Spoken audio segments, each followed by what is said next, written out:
السلام علیکم ورحمۃ اللہ وبرکاتہ۔ میں محمد عظمت رضا رضوی نظامی استاد جامعۃ رضا فاطمۃ الزہرا اون صورت گجرات درجۂ رابعہ عالمیت کو شرح وقایع کا درس دینے جا رہا ہوں۔ اللہ عز و جل خلوص و للہیت کے ساتھ ہم سب کو پڑھنے پڑھانے کی، تعلیم حاصل کرنے تعلیم دینے کی توفیق رفیق عطا فرمائے۔ سب کو اعلیٰ ترین کا ذہن فرما کر، قوت حافظہ میں اضافہ فرما کر، علم نافع حاصل کرنے کی توفیق رفیق عطا فرمائے، آمین ثم آمین۔ اللہ رب محمد صلی اللہ علیہ وسلم، نحن عباد محمد صلی اللہ علیہ وسلم۔ اللہم رب اشرح لی صدری ویسر لی امری واحلل عقدۃ من لسانی یفقہوا قولی۔ اللہم رب یسر ولا تعسر وتمم بالخیر وبک نستعین یا فتاح یا فتاح یا فتاح۔ اللہم افتح علینا حکمتک وانشر علینا رحمتک یا ذا الجلال والاکرام۔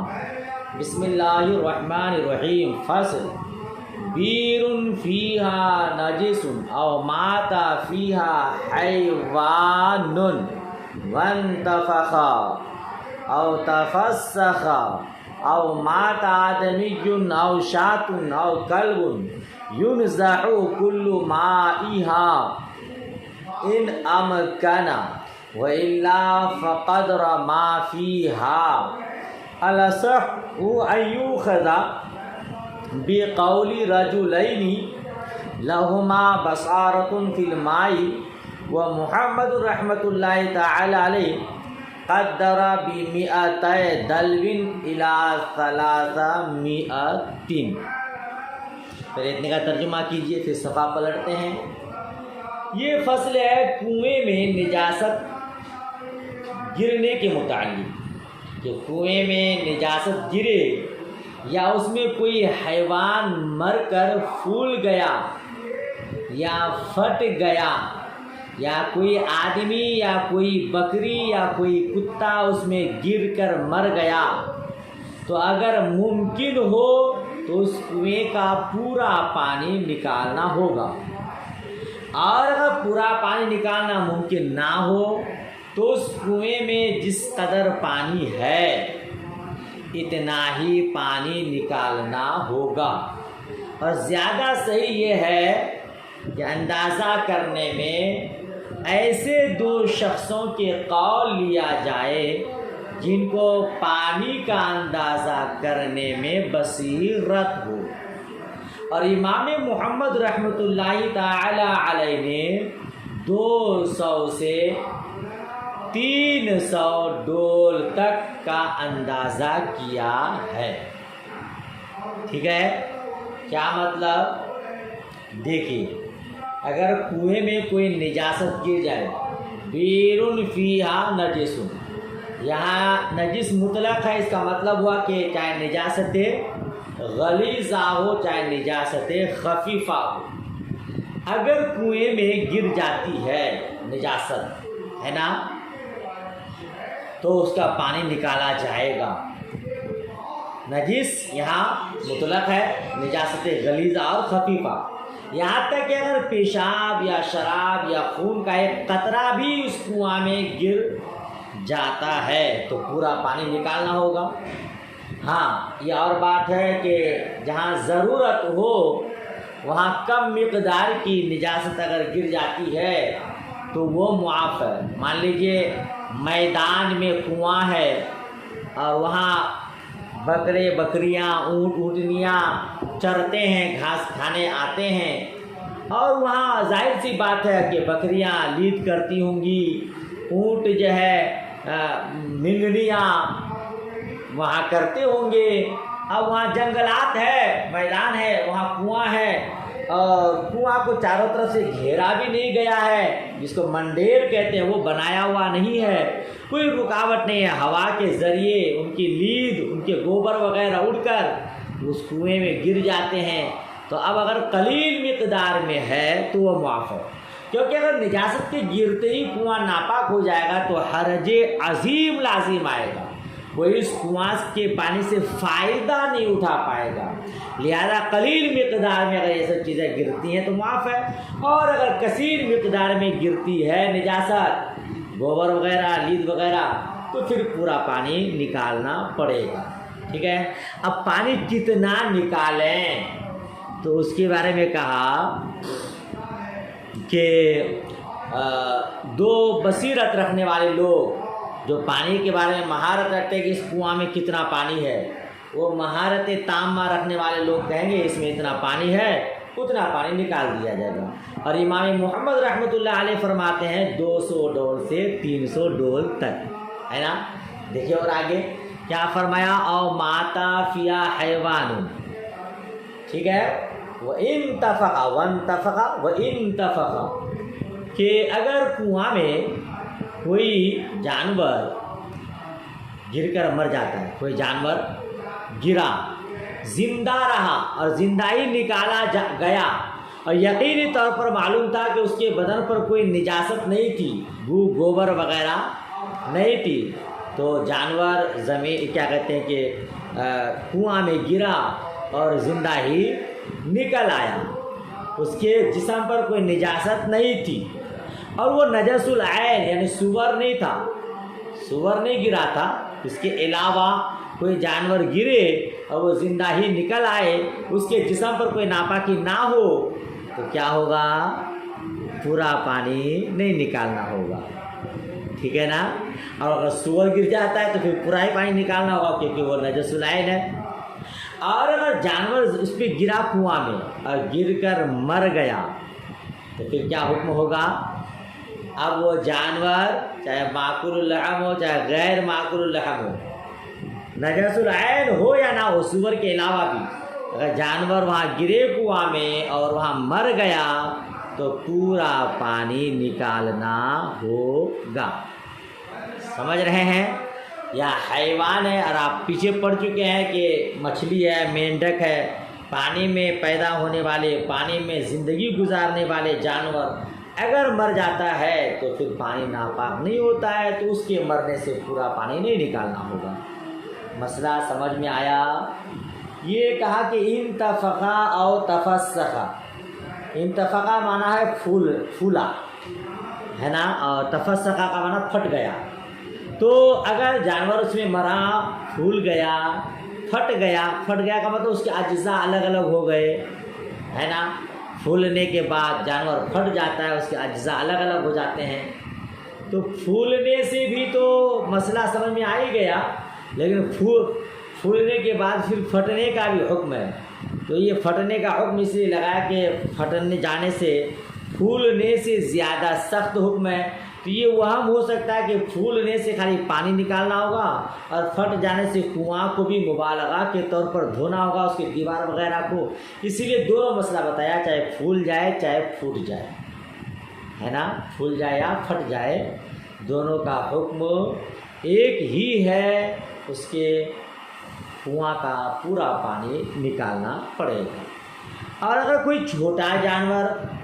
گر کر مرے، پھول جائے، ٹھیک ہے، تو چھوٹے جانور اگر اس میں مر کر پھول جاتا ہے، پھٹ جاتا ہے، تو پھر اس کا حکم بڑے جانور کا حکم برابر ہے نا جی۔ ہاں، اگر پھولے نہیں تو پھر اس کا حکم الگ الگ ہے، مسئلہ آگے آ رہا ہے۔ دیکھیے کہتے ہیں کہ اگر اس میں جانور گر گیا اور ماتا فیا حیوان، یا اس میں مر گیا، پھول گیا، پھٹ گیا، آدمی گرا مر گیا، اور کیا کہتے ہیں بکری، کتا، تو اس کا پورا پانی نکالا جائے گا اگر ممکن ہو، مائع جاری نہیں ہے، کنواں سے پانی نکال لے پھر پانی بھر رہا، ایسا نہ ہو، ممکن ہو تو پورا پانی نکالا جائے گا، اور اگر ممکن نہ ہو تو جتنا پانی اس میں ہے اتنا ہی نکالا جائے گا، ٹھیک ہے نا۔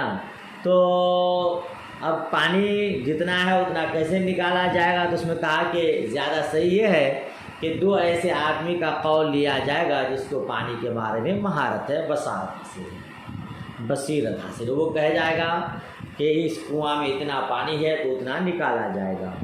اور امام محمد رحمۃ اللہ تعالیٰ علیہ فرماتے ہیں کہ 200 سے 300 ڈول تک، کیونکہ عموماً کنواں میں اتنا ہی پانی اس وقت ہوتا تھا، اسی لیے امام محمد رحمۃ اللہ تعالیٰ علیہ نے فرمایا کہ 200 سے 300 ڈول تک نکالا جائے گا۔ اب چھوٹے جانور مر جائیں تو اس کے لیے کیا ہے، آگے دیکھیے عبارت۔ وفی نحوی حمامت او دجاجت ماتت فیہا 40 الی 60 ونحوی فارت او عصفورت 20 الی 30۔ ٹھیک ہے، والمعتبر دلو الوسط وما جاوزہ احتسب بھی، کہتے ہیں کہ وفی نحوی حمامت، اور کبوتر یا مرغی جیسے جانور اس میں مرنے سے 40 سے 60 ڈول، اور چوہا یا چڑیا جیسے میں 20 سے 30 ڈول پانی نکالنا ہوگا۔ یہ آپ قانون شریعت میں بھی پڑھ چکے ہیں۔ اگر کوئی کبوتر یا مرغی کنویں میں گر کر مر جائے تو کتنا پانی نکالا جائے گا؟ یہ 40 سے 60 ڈول۔ چوہا یا چڑیا وغیرہ مر جائے تو 20 سے 30 ڈول۔ ٹھیک ہے، والمعتبر، اور معتبر درمیانہ ڈول ہے جی، اور درمیانی سے جو زیادہ بڑا ہو تو اس کا حساب لگایا جائے گا۔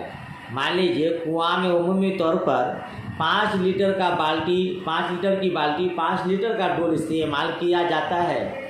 اب 5 لیٹر سے آپ 40 سے 60 نکالیں گے، اب کوئی بالٹی ہی 40 لیٹر کا اس کو لوگ مل کے نکالنا چاہیں تو ایک ہی بالٹی نکل جائے، یا یہ کہ 5 لیٹر کی بالٹی استعمال کی جاتی ہے، آپ 10 لیٹر یا 15 لیٹر کی بالٹی سے پانی پورے کنواں کا نکالنا چاہیں، یعنی 40 سے 60 ڈول تک، تو پھر اسی کا حساب لگایا جائے گا۔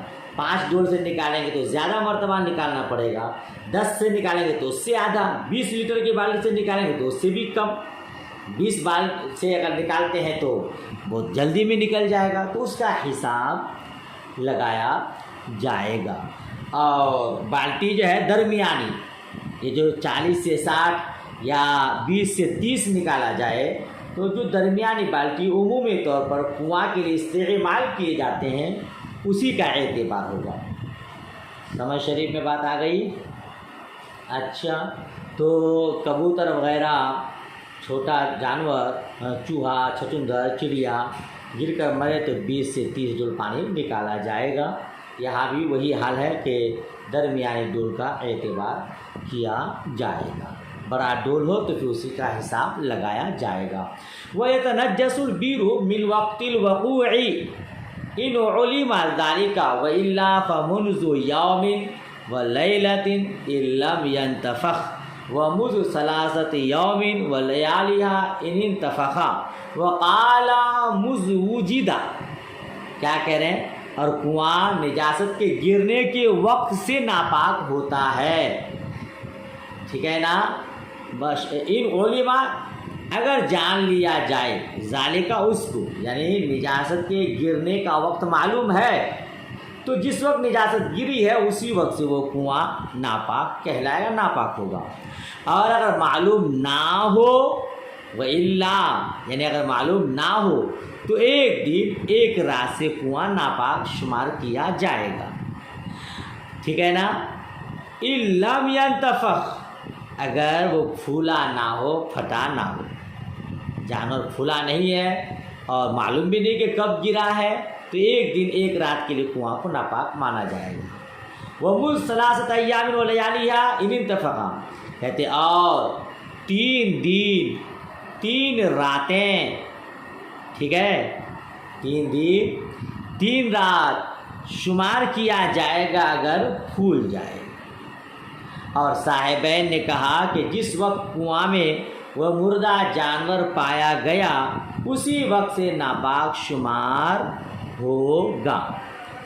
کیا مطلب سمجھے سے آپ؟ نجاست کہتے ہیں مصنف رحمہ، کنواں کب سے ناپاک ہوگا؟ کہتے ہیں وقوع نجاست کے وقت ہی سے کنواں ناپاک ہوگا۔ اب اگر کسی نے اس کنویں سے وضو کیا یا غسل کیا اور پھر بعد میں معلوم ہوا کہ یہ کنواں فلاں وقت سے ناپاک ہے تو اسی وقت سے جتنی نمازیں اس کنویں کے پانی سے وضو کر کے پڑھی گئیں ان سب کو لوٹانا ہوگا۔ اور اگر یقینی طور پر معلوم نہ ہو سکا کہ کب سے نجاست واقع ہوئی ہے تو دیکھا جائے گا کہ وہ جانور پھول گیا یا نہیں۔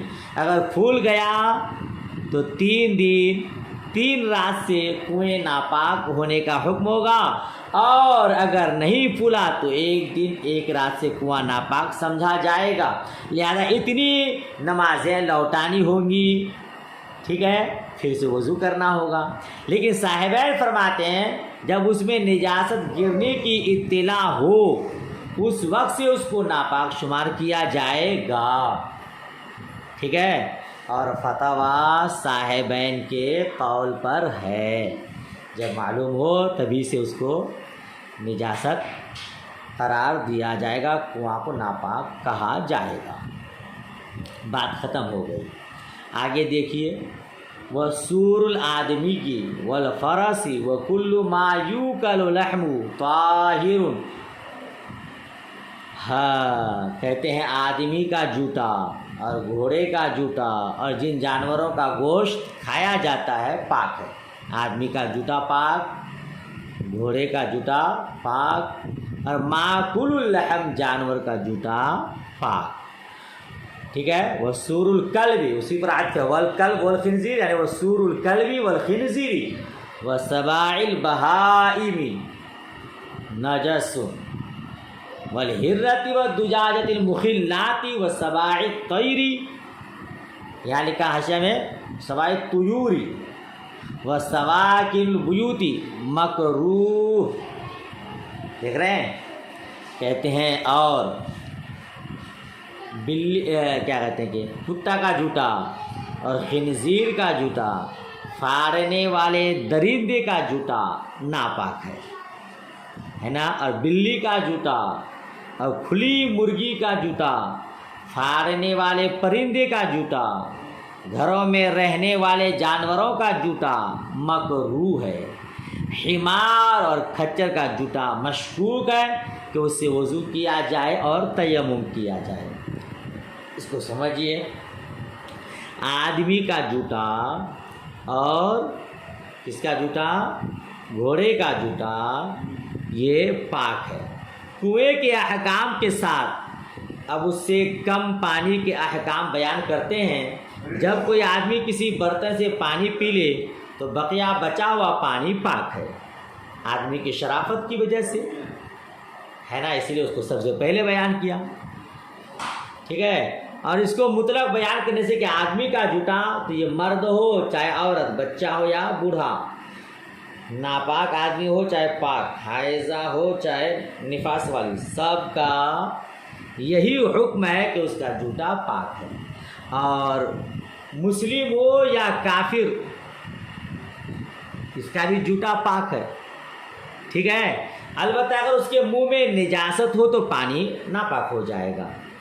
مثلا کسی نے شراب پیا اور شراب پی کر فوراً پانی پی لیا، اب اس کا بچا ہوا پانی ناپاک ہو جائے گا، ٹھیک۔ اور اگر وہ تھوڑی دیر 1 گھنٹہ تھوڑی دیر کیا کر دیا، رکا رہا شراب پی کر، پھر تھوک وغیرہ جو بھی منہ میں تھا وہ نگل گیا، منہ کو صاف کر لیا، اس کے بعد وہ پی رہا ہے تو پھر پانی پاک ہے۔ سمجھ شریف بات آئی۔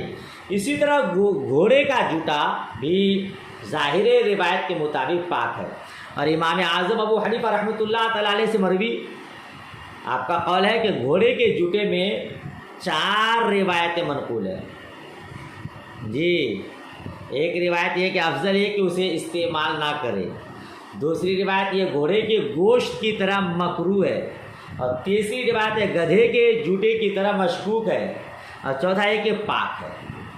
صاحبین کا یہی مسلک ہے کہ پاک ہے اور یہی صحیح ہے۔ اور جن جانوروں کا گوشت کھایا جاتا ہے، بکری ہے، گائے ہے، بھینس ہے، اس کا جوتا بھی پاک ہے، ٹھیک ہے، جب تک کوئی عارضہ لاحق نہ ہو۔ اگر اس کے منہ وغیرہ میں کوئی ناپاکی لگ جائے تو پھر اس کا جوتا ناپاک ہو جائے گا، ورنہ پاک ہوگا۔ سمجھ رہے ہیں؟ چونکہ جن جانوروں کا گوشت کھایا جاتا ہے ان کا لعاب بالاجماع پاک ہے، اور جوتا چونکہ لعاب ہی سے بنتا ہے لہذا پاک ہے۔ کتا کا جوتا، خنزیر کا جوتا، پھاڑنے والے درندے کا جوتا، یہ کیا ہے؟ ناپاک ہے۔ کیوں؟ اس لیے کہ یہ آپ جانتے ہیں کہ جوتا لعاب سے ملتا ہے اور ان کا لعاب ناپاک ہے، اور لعاب جب پانی میں ملے گا تو پانی بھی ناپاک ہو جائے گا۔ ٹھیک، بلی اور کھلی چھوڑی ہوئی مرغی جو کہ گندگی بھی کھاتی ہے، اور پھاڑنے والے پرندے ہے نا، پھاڑنے والے پرندے، تو چونکہ پھاڑنے والے پرندے بھی آپ نور الانوار میں پڑھ چکے ہیں، وہ چوٹ سے کھاتے ہیں، قیاس یہ کہ ناپاک ہو لیکن استحسان یہ کہ وہ پاک ہے نا۔ تو بلی ہے، کھلی ہوئی مرغی ہے، اسی طرح کیا کہتے ہیں کہ پرندے ہیں جو، تو گدھ ہے، چیل ہے، گھروں میں رہنے والے جانور مثلا چوہا، چھپکلی، بچھو، بعض قسم کے سانپ، ان سب کا جوتا مکروہ ہے۔ ہاں البتہ وہ مرغی جو کسی جگہ میں باندھ کر کے لوگ پالیں، مرغی اگر گھر میں رکھ کر کے پالیں، گندگی میں نہ چھوڑیں، تو اس کا جوتا پاک ہے، ٹھیک ہے۔ تو کیا کہتے ہیں مکروہ ہے۔ اگر کوئی دوسرا پانی اچھا مل جائے، یہ بلی وغیرہ کا جوتا مکروہ ہے، ورنہ مکروہ بھی نہیں ہے۔ بلی کا گوشت چونکہ حرام ہے، اس لیے عام قاعدہ کا تقاضا یہ کہ اس کا لعاب بھی حرام ہو اور اس کا جوتا بھی ناپاک ہو، لیکن حدیث میں بلی کو الطوافون علیکم والطوافات، تمہارے ارد گرد چکر لگانے والے اور چکر لگانے والیاں بتایا گیا ہے نا، اسے بچنا بہت ہی مشکل ہے، اسی لیے اس کو مکروہ قرار دیا گیا ہے۔ اور اس سے یہ معلوم ہو رہا ہے کہ مکروہ تنزیہی ہے، لیکن ایک قول مکروہ تحریمی بھی ہے، لیکن فتویٰ یہ ہے کہ مکروہ تنزیہی ہے بلی وغیرہ کا جوتا۔ گدھے وغیرہ کا جوتا یہ کیا ہے؟ گدھے ہے، کھچر ہے، اس کا جوتا مشکوک ہے، ٹھیک ہے نا۔ گدھا بھی وہ جو عام طور پر پالتے ہیں، جنگلی گدھے کا جوتا پاک ہے، اس کا گوشت بھی حلال ہے۔ اور کھچر جانتے ہیں، کھچر وہ ہے جو گھوڑے اور گدھے کے ملاپ سے پیدا ہوتا ہے، کھچر کی کوئی الگ مستقل نسل نہیں ہے، تو ان کے جھوٹے قول کے مطابق پاک ہونے میں شک ہے، اور ایک قول کے مطابق وہ پاک کرنے والا بھی ہے، شک نہیں ہے، لیکن یہ کہ وہ مشکوک ہے۔ لہذا اگر کوئی دوسرا پانی نہیں ہے، یہی مائع مشکوک ہے، تو اس سے وضو کیا جائے گا اور پھر تیمم بھی کیا جائے گا، اور مائع مشکوک کے علاوہ کوئی دوسرا پانی صاف ہے تو پھر اسی سے وضو کرے، اس سے وضو نہ کرے۔ سمجھ شریف میں بات آئی؟ کہتا ہے وَيَتَيَمَّمُ أَيْ يَتَوَضَّأُ بِالْمَشْكُوكِ ثُمَّ يَتَيَمَّمُ إِلَّا فِي الْمَكْرُوهِ يَتَوَضَّأُ بِهِ فقط، کہتے ہیں کہ اس سے وضو کرے مشکوک سے، پھر تیمم کرے، الا فی المکروہ، لیکن مائع مکروہ میں یتوضأ بہ فقط، تو اس سے صرف وضو کرے، یعنی مائع مکروہ ہے اور اس کے علاوہ کوئی پانی نہیں ہے تو خالی وضو کر لے گا اسی سے، لیکن مائع مشکوک ہے تو اس کا حکم یہ ہے کہ اس سے وضو بھی کرے اور تیمم بھی کرے۔ بات ختم ہو گئی، آگے دیکھیے، کہتے ہیں ان عدم غیرہ، اگر اس کے علاوہ نہ ہو، والعرق معتبر بالسور لأن السور مخلوط باللعاب وحكم اللعاب والعرق واحد لأن كل منهما متولد من اللحم۔